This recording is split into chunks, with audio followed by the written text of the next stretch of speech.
Well, hello guys, thank you very much for clicking on this video. I'm the Custard Prophet. Welcome to the Showcase Studios, which I'm now using for just about everything.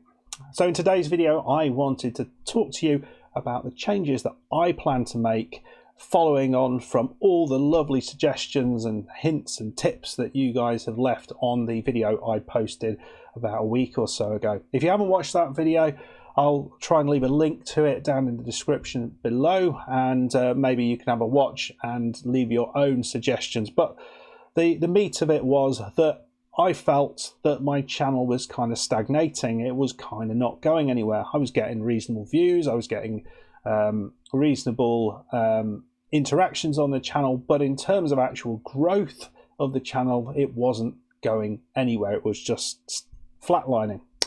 And I wondered whether there's something that I'm doing that is stopping people subscribing to the channel. So I asked your advice and you gave it me. And I wanted advice that was not sugar-coated. I wanted to kind of realise what the real problems were with the channel. And yeah, lots and lots of you wonderful people provided me with some great ideas. So first of all, in today's video, I want to say a massive thank you to anyone who clicked on that video, who viewed it for any period of time, who hit that like button,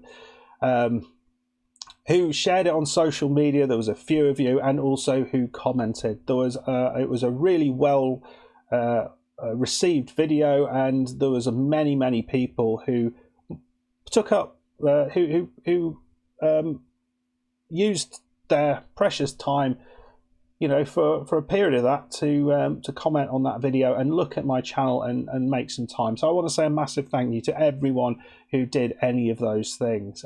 Particularly, I think it was just amazing to see some of the people who were commenting on the video, the likes of Loki.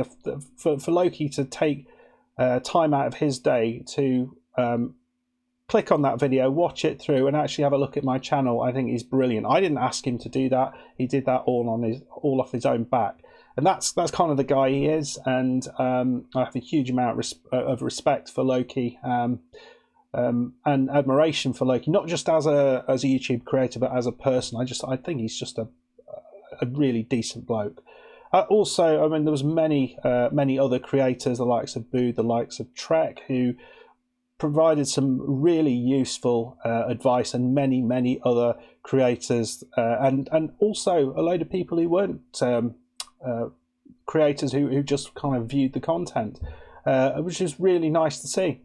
Some people very much liked the way things were and thought I didn't need to implement many changes, but there were a lot of people who gave me some really nice ideas on places that I could improve. I also got a bunch of DMs through on various aspects of this. So I mean, all of those things together have given me a bunch of things to think about. Now I've had a bit of a thought about it all, and certainly this will evolve over time. I now have all that information sort of tucked away as to things that I need to improve and things that things that I can do to achieve that. So that's brilliant. And also, what's even better is that there were things in there, suggestions in there, that I didn't really know that I needed to improve. I thought I was doing okay in that area, which I think is the gold that you want to get. If you think you are doing all right in an area, you're not going to focus on it anymore. You're going to be looking to improve in other places. But actually, if that area is something that's holding you back, getting that knowledge is absolutely fantastic. So yeah, the whole process has been brilliant. And so yeah, thank you to everyone who got involved. Thank you. So how am I going to improve my channel? What am I going to be doing? Let's have a little think about some of the things that came out of the process. So probably one of the most common comments, and the one that I didn't think I was too bad at, were my thumbnails. And there was a lot of people making the point they're a little bit busy. I maybe didn't get the contrast right between text and background, and so I'm going to have a look at that and try and reassess what makes a good thumbnail. So I've already started to make some inroads into that. If you've looked at my new video that came out, my above standard video, I've adjusted the contrast of the text, which will hopefully make it much clearer. I think part of the problem is that, and this is something that I guess most people have an issue, you make your thumbnail, you know, in whatever program you use to do that, and it's full screen, but actually when you view it, it's a lot smaller than that, and you need to take that into account in terms of text size and also the contrast between text and background. And I don't think I did that very well in certain places, and that's something that I'm going to have to really think about when I'm putting these things together. Also, I need to think about how to make things a little bit less busy on the slides and reduce the amount of text and some of those other things. So you're likely to see some tweaks and changes in thumbnail design over the next few months, and if any new series come in, any thumbnails that are produced will hopefully adhere to those guidelines. So if you see something and you think, oh, that's all right, then let me know. If you think, oh well, he hasn't got it yet, the idiot, just let me know, and I'll put that right. All criticism is very much encouraged on this channel.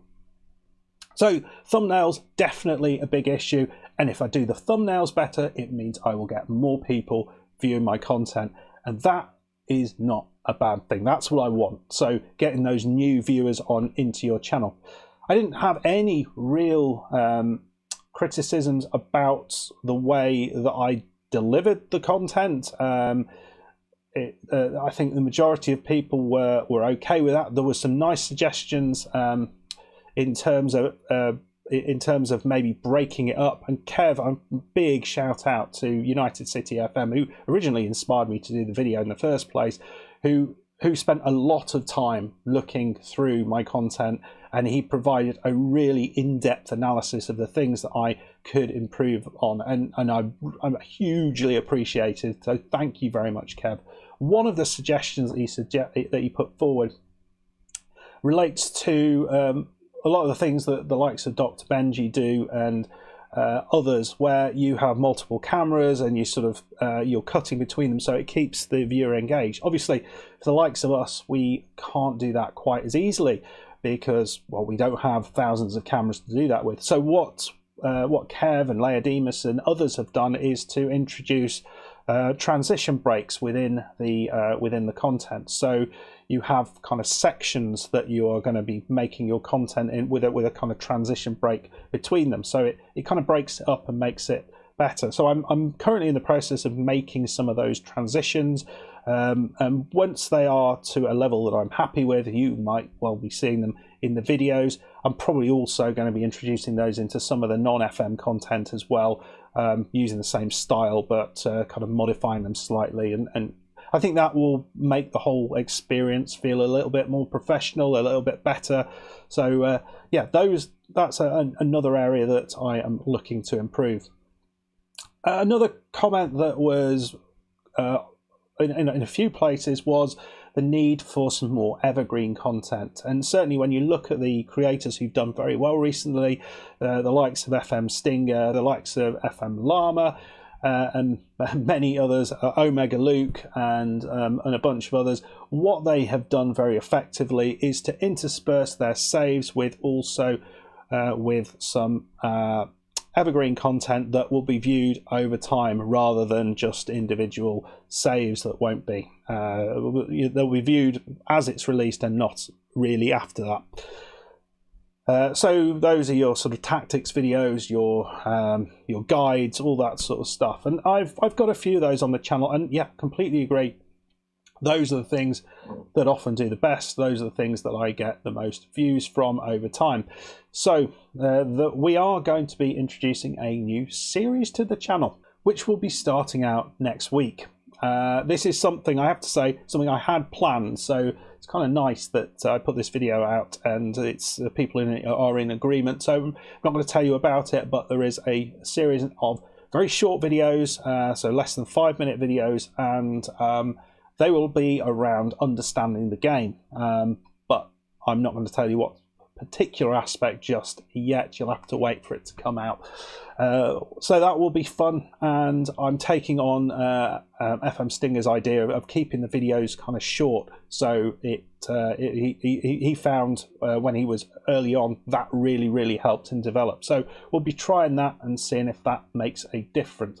I'm hopeful that this particular series will pique your interest, but of course, give me feedback once it is out. So that's so new series on the way. The other thing was to focus maybe on some of the bigger clubs, and my focus up to now had been on in the last two versions of FM, in fact all the versions of FM I've been making content on, I have tended to focus on on building a small club up in a relatively small league. Now, I want to keep that because that's kind of what I really enjoy. But alongside that, I think what I need to do is bring in some shorter saves with bigger clubs. So moving through 1-2 season saves with much bigger clubs, which have bigger fan bases on, who are more likely to click on the video. A number of people mention this as a way to improve things. I don't want to, I want it to be something that I'm going to enjoy making, so I'm going to have to think about how it's set up.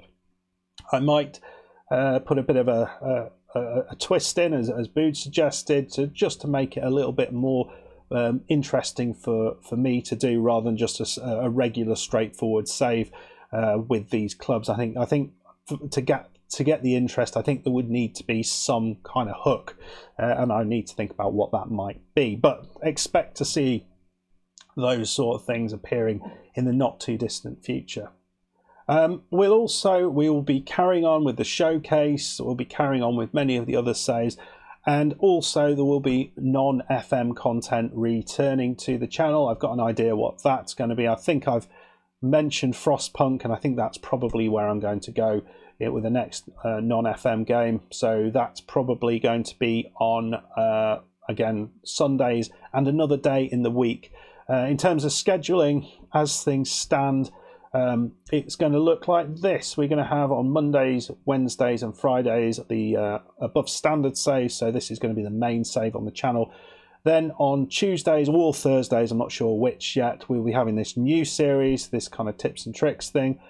Saturdays will be Tennis Elbow Manager, and probably on Thursdays and on Sundays will be the Frostpunk or whatever non-FM content that I end up putting out. So for the foreseeable, there is only going to be one Let's Play series until I come up with a nice idea, and then I'll redo the channel schedule. Okay, well, I think there were other things that were mentioned as well, and those are other things that I will be thinking about. But these are the key things that I'm going to be trying to implement in the short term that I've just spoken about, and then I might make another video talking about how effective these changes have been, whether I think any of them have really made a difference. Okay, folks, well, I think I'll leave it there. It's a fairly short video, but I wanted to at least respond to all those wonderful comments that were left. I really appreciate all the really positive ones, but equally, I appreciate all the critical comments as well, because that is what I asked for and that's what I needed. So thank you very much again. Yeah, and I will see you on the next video, whatever that might be. If you enjoyed this video, please hit that like button, please subscribe if you are new, and I will see you next time. Goodbye.